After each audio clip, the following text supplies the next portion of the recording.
Assalamualaikum warahmatullahi wabarakatuh. Perkenalkan, nama saya Irmayanti dengan NIM 2304015, Prodi Pendidikan Teknologi Informasi, dosen pengampu Insinyur Fauzi Erwis Eskom Mkok.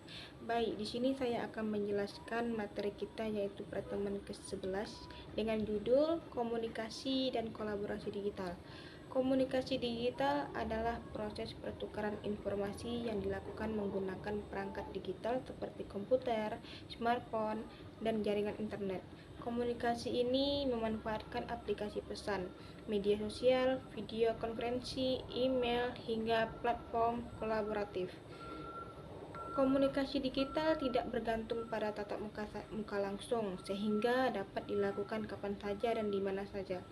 Informasi disampaikan dalam bentuk teks, suara, gambar, atau video. Komunikasi digital membuat proses penyampaian pesan menjadi lebih cepat, efektif, dan efisien. Adapun jenis-jenis komunikasi digital yaitu satu, komunikasi sinkron atau real time. Komunikasi yang terjadi secara langsung pada waktu yang sama di dua atau lebih pihak. Contohnya video konferensi seperti Zoom, Google Meet, Microsoft Teams. Yang kedua, chat real time berupa seperti WhatsApp, Telegram, dan Messenger. Yang ketiga itu voice call atau video call.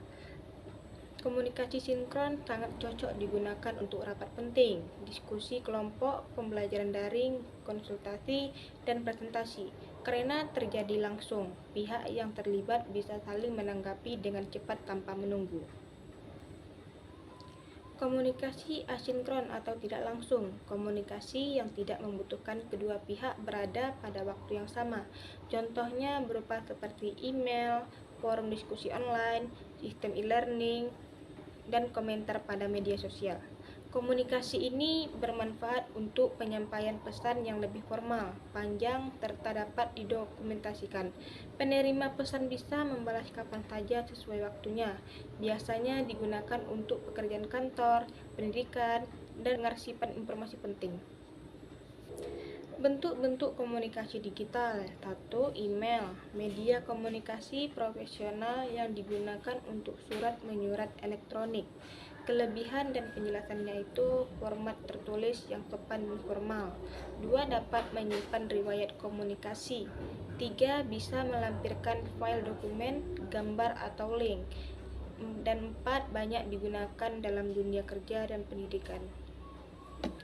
Kedua, chat atau message, komunikasi singkat yang digunakan untuk komunikasi sehari-hari dan kebutuhan cepat. Kelebihannya itu 1. Sangat cepat dan praktis. 2. Cocok untuk komunikasi informasi maupun koordinasi harian. 3. Bisa membuat grup kerja atau kelas. Yang ketiga, video konferensi, komunikasi melalui video dan audio secara real time. Banyak digunakan untuk meeting, kelas online. Yang kedua, mampu menampilkan wajah dan gestur. Kualitas komunikasi mendekati tatap muka. Yang keempat, media sosial. Platform berbagi informasi publik seperti Instagram, Facebook, TikTok, dan Twitter. Fungsinya itu dalam komunikasi digital yaitu menyebarkan informasi secara luas. 2.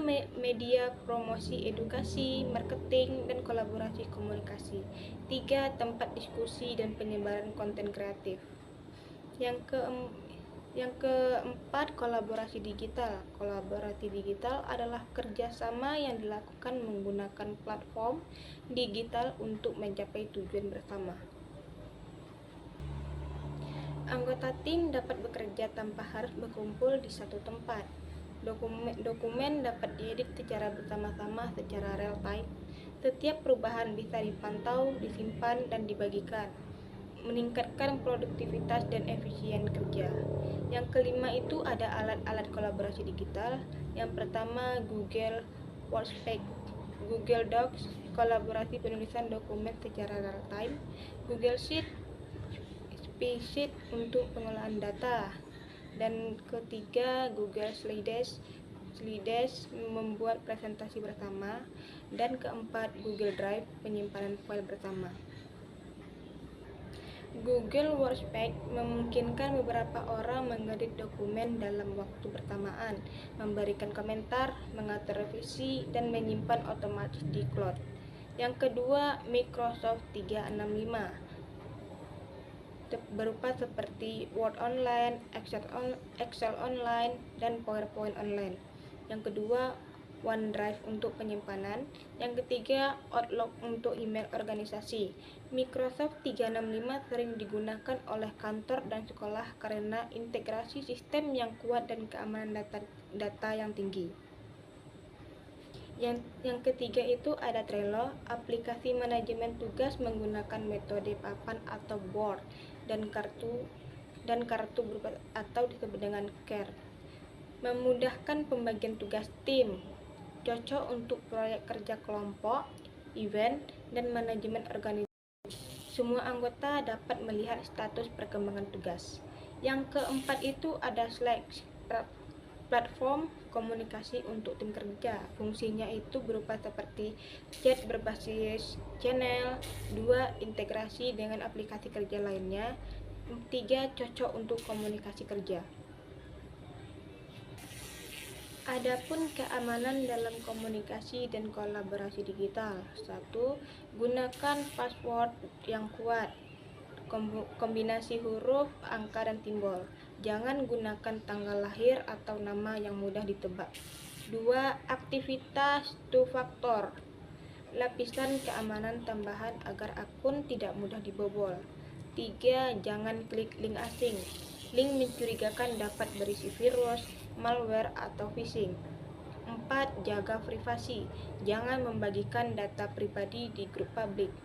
Hindari mengunggah informasi sensitif.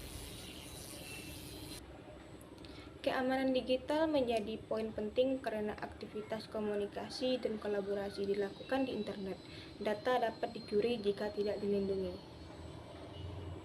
Adapun etika komunikasi digital, etika penting yang perlu diperhatikan yaitu berupa gunakan bahasa yang sopan dan jelas, hindari huruf kapital berlebihan, hargai waktu orang lain, respon sesuai kebutuhan, jaga kerahasiaan informasi tim, dan hindari gosip dan berita palsu.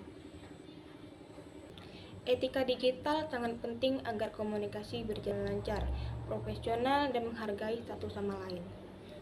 Nah, berikut contoh kasus komunikasi dan kolaborasi digital dalam kehidupan nyata. 1. Di sekolah, siswa mengerjakan tugas kelompok via Google Docs.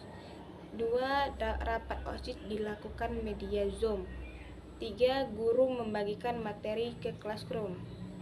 Di perusahaan, tim marketing menggunakan Trello untuk monitoring tugas. 2. Karyawan meeting lewat Microsoft Teams. 3. Proposal dikerjakan bersama melalui via WhatsApp. Transformasi digital dalam komunikasi adalah perusahaan besar-besaran dalam cara manusia berkomunikasi akibat perkembangan teknologi. Dahulu orang berkomunikasi melalui surat dan tatap muka. Namun, sekarang hampir seluruh komunikasi dilakukan melalui internet. Komunikasi digital membuat penyebaran informasi menjadi sangat cepat atau real time. Perbedaan jarak geografis tidak lagi menjadi hambatan. Setiap individu dapat berkomunikasi dengan orang di negara lain tanpa biaya besar. Transformasi digital memunculkan budaya baru seperti remote working, pembelajaran daring, dan kolaborasi global. Adapun internet sebagai fondasi komunikasi dan kolaborasi, komunikasi digital tidak akan berjalan tanpa internet. Internet berfungsi sebagai penghubung antara perangkat dan pengguna. Semua aplikasi komunikasi berupa seperti WhatsApp, Zoom, dan email mengirimkan informasi melalui server internet. Kecepatan dan stabilitas internet mempengaruhi kelancaran komunikasi digital. Internet memungkinkan penyimpanan cloud, berbagai dokumen, dan editing bersama. Adapun aplikasi penyimpanan cloud itu berupa seperti Google Drive, OneDrive, Dropbox, dan iCloud. Adapun alat manajemen proyek digital, selain Trello, banyak alat lain yang mendukung kolaborasi tim. 1. Asana, menyusun tugas berdasarkan deadline, membagi pekerjaan ke anggota tim, melacak progres secara detail. Yang kedua itu Notion, catatan digital, database tim, manajemen proyek lengkap dengan kalender dan to-do list. Yang ketiga itu ada monday.com, yaitu ada dashboard kerja visual dan cocok untuk tim besar. Komunikasi dalam pembelajaran digital. Dalam edukasi modern, komunikasi digital sangat dominan. Contoh aplikasi dalam pendidikan itu Google Classroom, Microsoft Teams for Education, dan Moodle, Zoom Meeting, dan YouTube Edu. Baik, cukup sekian yang dapat saya sampaikan. Lebih dan kurangnya saya mohon maaf. Assalamualaikum warahmatullahi wabarakatuh.